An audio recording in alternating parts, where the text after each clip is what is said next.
네, 이현준의 국내 이슈 체크인 NH투자증권 이현준 과장과 얘기를 나눠보도록 하겠습니다. 안녕하십니까? 안녕하십니까? 네, 반갑습니다. 자, 먼저 저희가 오늘은 어떤 이슈인지 먼저 이슈부터 체크를 하고 얘기를 나눠보도록 하겠습니다. 네, 창조경제 지원 정책입니다. 어제 이제 창조경제 지원을 위한 180조 원의 이제 정책금융 공급 결정이 됐죠. 이 부분 얘기를 나눠보도록 하겠습니다. 네. 네.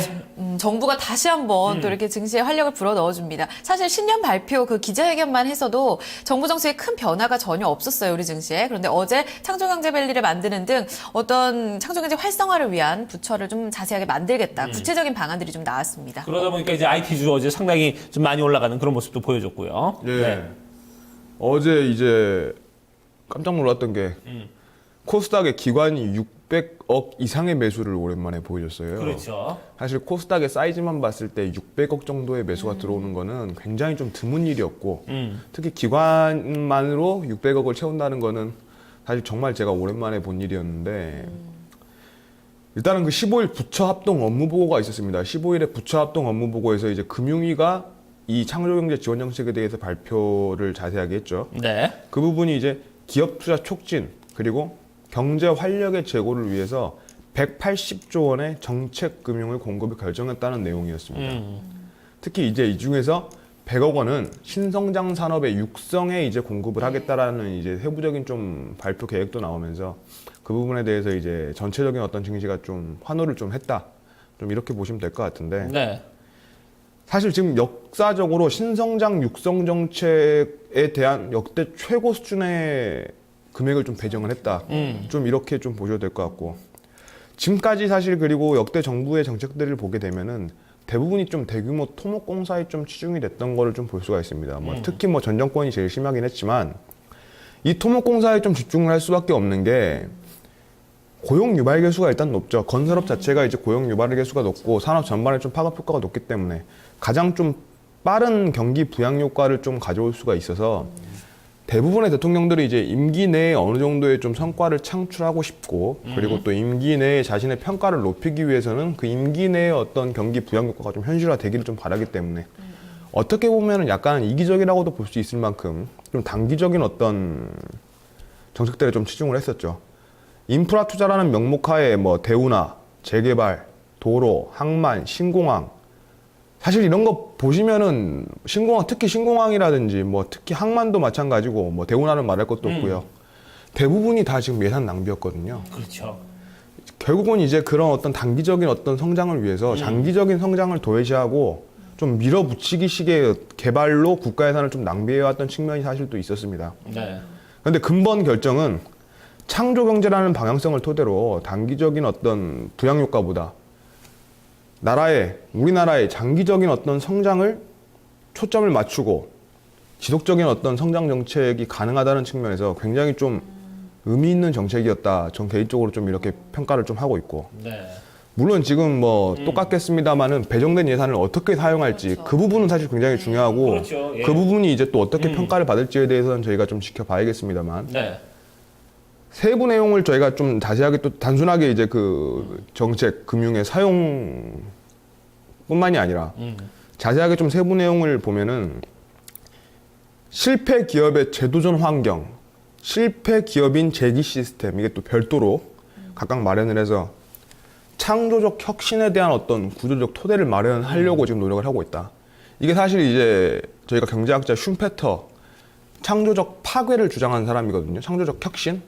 이 부분에 대해서 앙트레프리니어십, 기업가 정신을 바탕으로 한 지속적인 어떤 경제의 사이클론을 갖다가 그대로 저희가 좀 가져오면서 앞으로의 지속적인 성장 토대를 좀 마련하고 있다는 측면에서 저거 개인적으로는 저도 뭐 마찬가지로 경제학자로서 이 부분에 대해서 좀 굉장히 좀 긍정적인 정책이다. 좀 이렇게 판단을 하고 싶습니다. 그렇군요. 지금까지는 어떻게 보면 이제 겉으로 보기에 이제 좀 티나는 그런 정책들이 주였다면은 이번 정부에서는 어떻게 보면은 사실 한편으로 보면 진짜 어떻게 보면 티도 안 날 수도 있는 그런 부분들인데 장기적인 관점에서 이제 안 보이는 것들을 좀 투자를 한다. 이런 부분에서는 좀 상당히 좀 긍정적이지 않나 하는 생각이 드는데 자, 그러면 이제 그 내부의 좀 신성장 사업들 좀 들여다봐야 될 것 같습니다. 뭐 어제 보니까 뭐 사물 인터넷, 핀테크 뭐 이런 부분에 대한 얘기도 나왔는데 자, 지금 상당히 좀 세분화되고 좀 많아졌어요. 좀 그 부분 좀 짚어주시죠.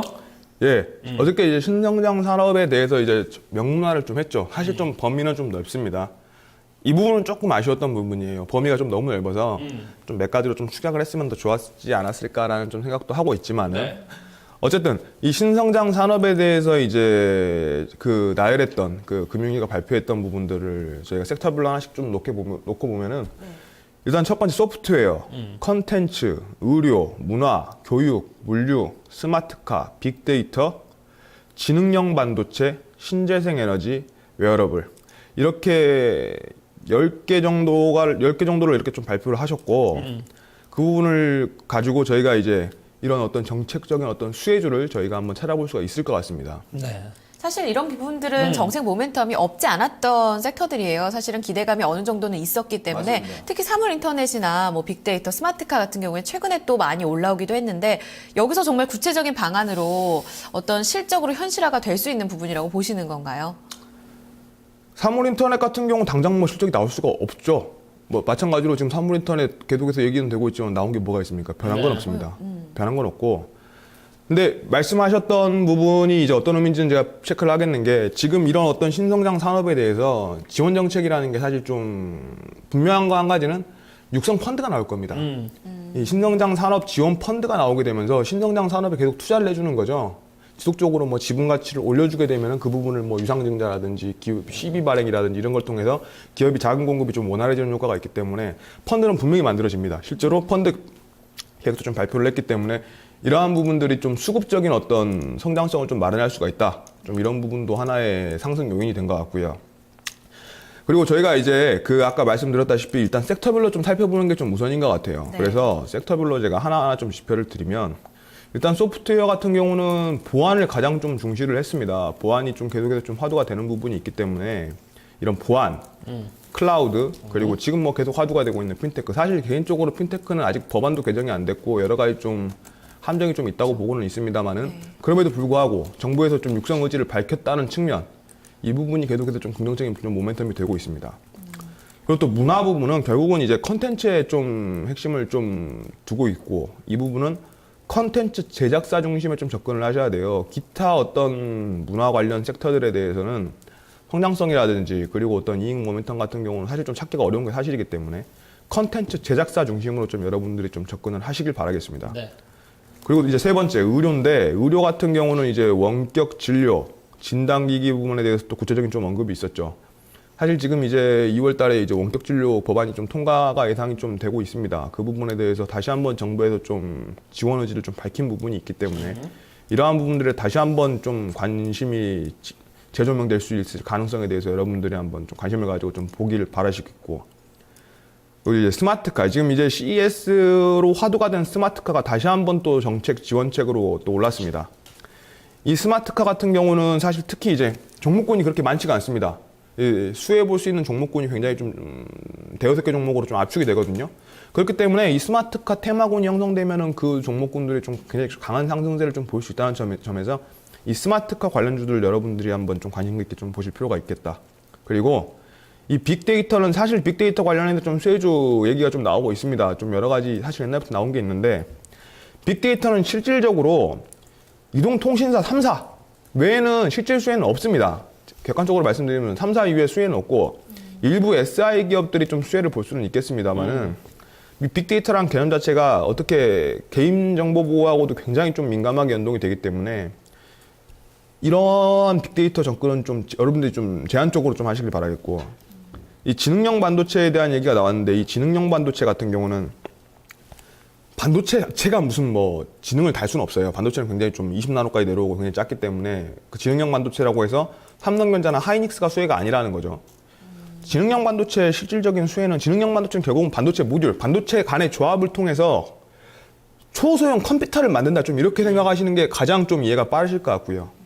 이러한 부분들에 있어서 그 반도체 간 조합을 구성해낼 수 있는 팹리스 업체들에 여러분들이 한번 좀 주목을 해보실 필요가 있습니다. 그 팹리스 업체들이 사실 그동안 주가가 굉장히 좀 안 좋았었는데 다시 한번 팹리스 업체들이 좀 부각을 받을 가능성이 있다. 좀 이렇게 보시고 이 신재생 에너지 같은 경우는 이제 육성책은 발표가 됐습니다만 사실 뭐 유가가 너무 하락을 했기 때문에 상대적 매력도는 좀 감소를 해서 이 신재생 에너지에 대한 투자 부분은 아직은 좀 이른 게 아닌가 좀 이렇게 판단을 하고 있고 웨어러블 같은 경우는 결과적으로 이제 우리가 뭐 시계 나왔죠. 특히 뭐 스마트워치를 이제 필두로 해서 웨어러블 관련해서 계속해서 좀 얘기가 되고 있는데 웨어러블에 대한 뭐 수혜주 같은 경우는 일단은 뭐 디스플레이도 있고 좀 있겠습니다만은 결과적으로는 아몰레드의 설비가 늘어야 됩니다. 웨어러블은 결국은 이제 뭐 휘어져야 되는 거잖아요. 저희가 이제 그렇죠. 웨어러블을 밴더블이라든지 뭐 폴더블이라든지 이렇게 좀 구분을 하는데 휘어지기 위해서는 이 뒤에 광원, 백라이트가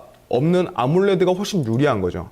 그렇게 됐을 때는 향후에 아몰레드 관련 투자가 늘고 설비가 늘 수 있다는 점에서 아몰레드 관련 장비주들과 그리고 또 소재주들도 여러분들이 한번 관심 있게 보실 필요가 있겠습니다. 지금 사실 지금 하나하나 좀 섹터별로 이쪽을 봐야 한다 이런 얘기를 해주셨어요. 빅데이터 관련해서는 통신 3사를 제외하고는 사실 실질 수혜주는 없다 이런 추가적인 이야기도 해주셨는데 사실 너무 광범위하기도 하고요. 어떻게 보면 늘 말씀하시다시피 테마주는 테마로만 봐야 되는 게 아니냐라고 얘기를 하시거든요. 단기적인 관점에서 좀 봐야 될까요? 지금 머릿속에 딱 떠오르는 종목이 한 20개 떠올라요. 지금 제가 이렇게 섹터를 여러 개를 말씀드렸지만 20개 정도의 종목이 딱 떠오릅니다. 이 종목이 딱 떠오르고 이 종목 내에서 매매를 하신다면은 여러분들이 좀 괜찮은 좀 성과를 가질 수가 있는데 네. 제가 이제 종목 하나하나 좀 다 언급하면 좀 방송당 시간이 없기 그렇죠. 때문에 예. 그거는 이제 저희가 앞으로 차차 계속해서 이 시간을 통해서 하나하나 좀 짚어보기로 하고요. 오늘은 여기서 좀 얘기를 마무리 짓도록 하겠습니다. 전체적으로 지금 일단은 지금 투자 전략을 우리가 좀 살펴봤습니다만 상당히 좀 백화점식으로 좀 많이 좀 나열이 돼 있어요. 그러다 보니까 여기서 압축을 해보는 것도 좀 상당히 좀 중요한 부분이 아닌가 하는 생각이 드는데 그건 저희가 또 차후에 또 한번 이현준 과장에게 좀 부탁을 하도록 하겠습니다. 자, 이번 시간 여기서 인사드리겠습니다. 이현준의 체크인 지금까지 NH투자증권 이현준 과장과 함께했습니다. 고맙습니다. 감사합니다.